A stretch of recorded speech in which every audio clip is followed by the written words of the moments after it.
एक रोहन नाम का लड़का रहता था। रोहन बहुत बहादुर था। उसकी एक छोटी बहन भी थी, छुटकी। वो अपने भाई से बहुत प्यार करती थी। रोहन जिस गांव में रहता था वहाँ बड़े बड़े खेत थे। रोहन उन खेतों में काम किया करता था और जितना भी थोड़ा बहुत कमाता उससे अपना और अपनी बहन के लिए खाने का इंतजाम करता था। उनके पास 2 कुत्ते भी थे जो बहुत समझदार थे। एक दिन खेत का मालिक रोहन के पास आया और बोला, अरे रोहन, यहाँ आओ, मुझे तुमसे जरूरी बात करनी है। अपने मालिक की बात सुनकर रोहन उनके पास गया तो मालिक ने उसे दबी हुई आवाज में कहा, क्या तुम रात में खेतों की रखवाली करोगे?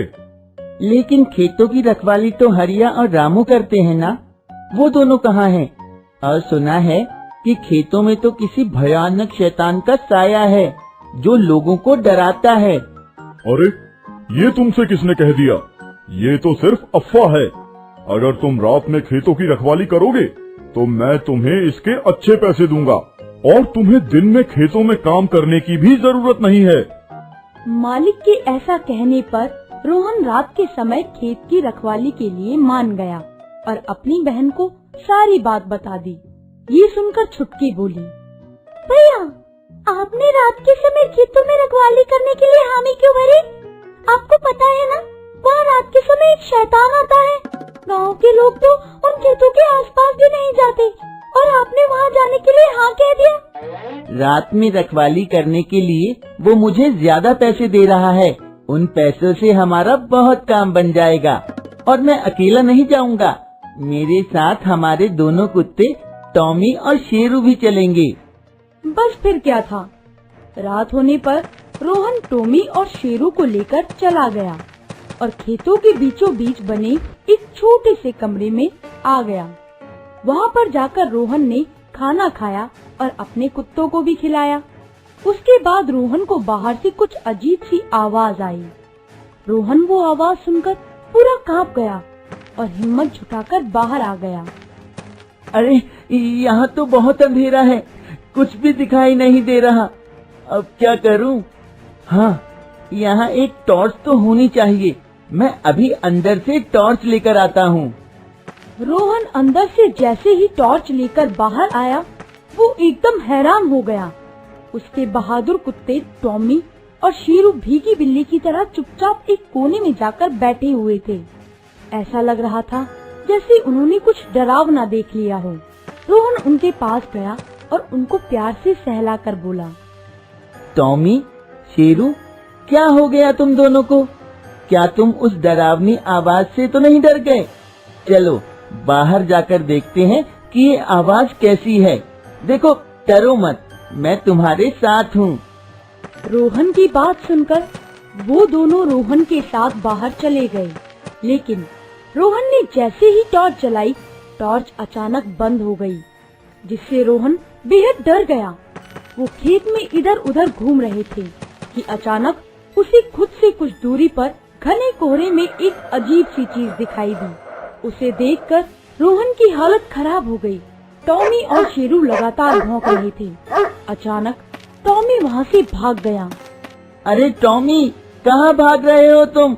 रुको, ऐसे मत जाओ, तुम्हारा ऐसे अकेले जाना ठीक नहीं है। उधर टॉमी भागकर सीधा छुटकी के पास पहुँचा और अपने मुंह से उसके कपड़े खींचने लगा। अरे टॉमी, तुम यहाँ? तुम भैया को अकेले छोड़कर क्यों आ गए? और तुम बार बार मेरे कपड़े क्यों खींच रहे हो? क्या तुम मुझे भैया के पास तो नहीं ले जाना चाहते? ये बात सुनकर टॉमी बैठ गया और अपनी पूंछ हिलाने लगा। उसके बाद टॉमी और छुटकी खेतों में पहुंच गए। लेकिन जब उन्होंने वहां जाकर देखा तो वहां कोई नहीं था। छुटकी जोर जोर से रोहन और शेरू को आवाज लगाने लगी, भैया, भैया, शेरू, कहाँ हो आप दोनों? क्या आप मुझे सुन सकते हो?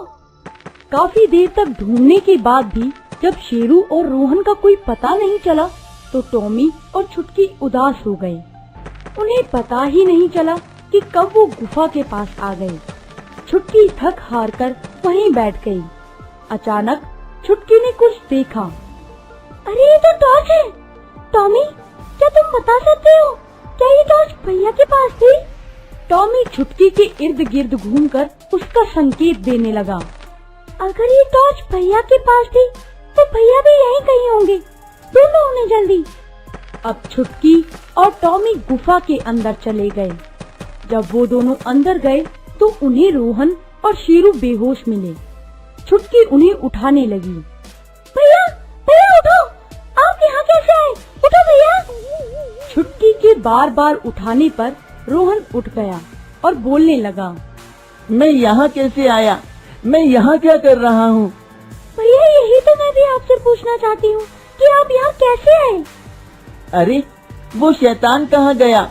वो तो खतरनाक लाल लाल आंखों वाला शैतान, वो कहाँ चला गया?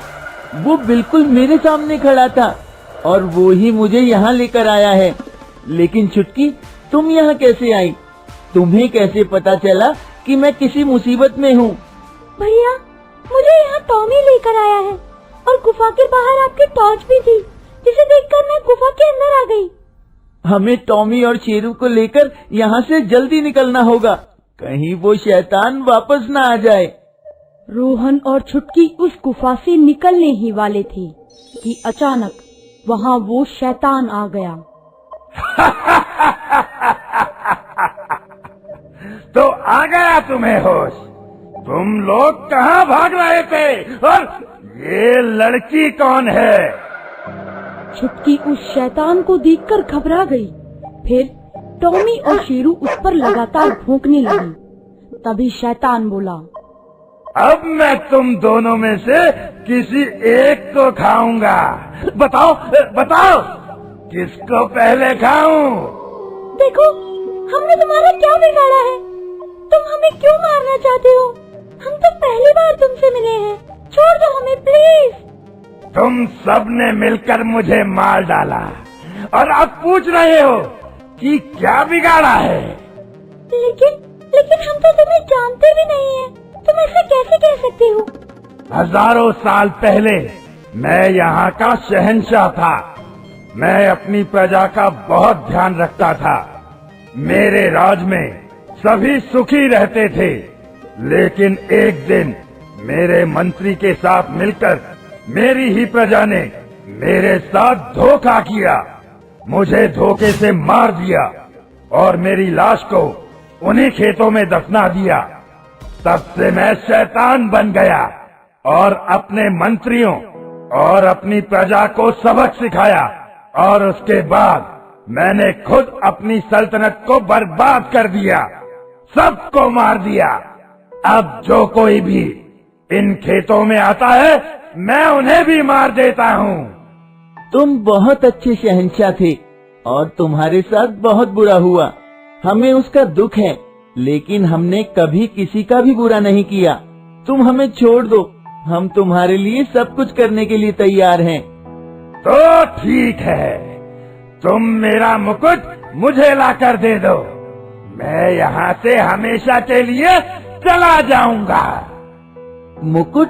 कहाँ है तुम्हारा मुकुट? मैं अभी लाता हूँ। वो जो गांव में पुराना मंदिर है, उस मंदिर के पीछे जमीन में सोने से भरा हुआ संदूक मिलेगा। उस संदूक में बहुत सारे हीरे जवाहरात के साथ एक सोने का मुकुट होगा। तुम वो सोना रख लेना और मेरा मुकुट मुझे वापस कर देना। रोहन और छुटकी वहाँ से चले गए और उन्होंने मंदिर के पीछे जमीन खोदकर देखा तो वहाँ सच में एक संदूक था और उस संदूक में बहुत सारे हीरे जवाहरात के साथ एक मुकुट भी था। रोहन और छुटकी ने जल्दी से मुकुट निकाला और सारे हीरे जवाहरात उसमें दबा दिए और फिर वो शैतान के पास चले गए। ये लो अपना मुकुट। तुम दोनों ने मेरी मदद की है। अब मैं गांव वालों को कभी परेशान नहीं करूंगा। और जो संदूक तुम्हें मिला है उसके सारे हीरे जवाहरात तुम्हारे। अब तुम आराम से अपना जीवन बिता सकते हो। इसके बाद रोहन, छुटकी और उनके दोनों कुत्ते आराम से खुशी खुशी जीवन बिताने लगे।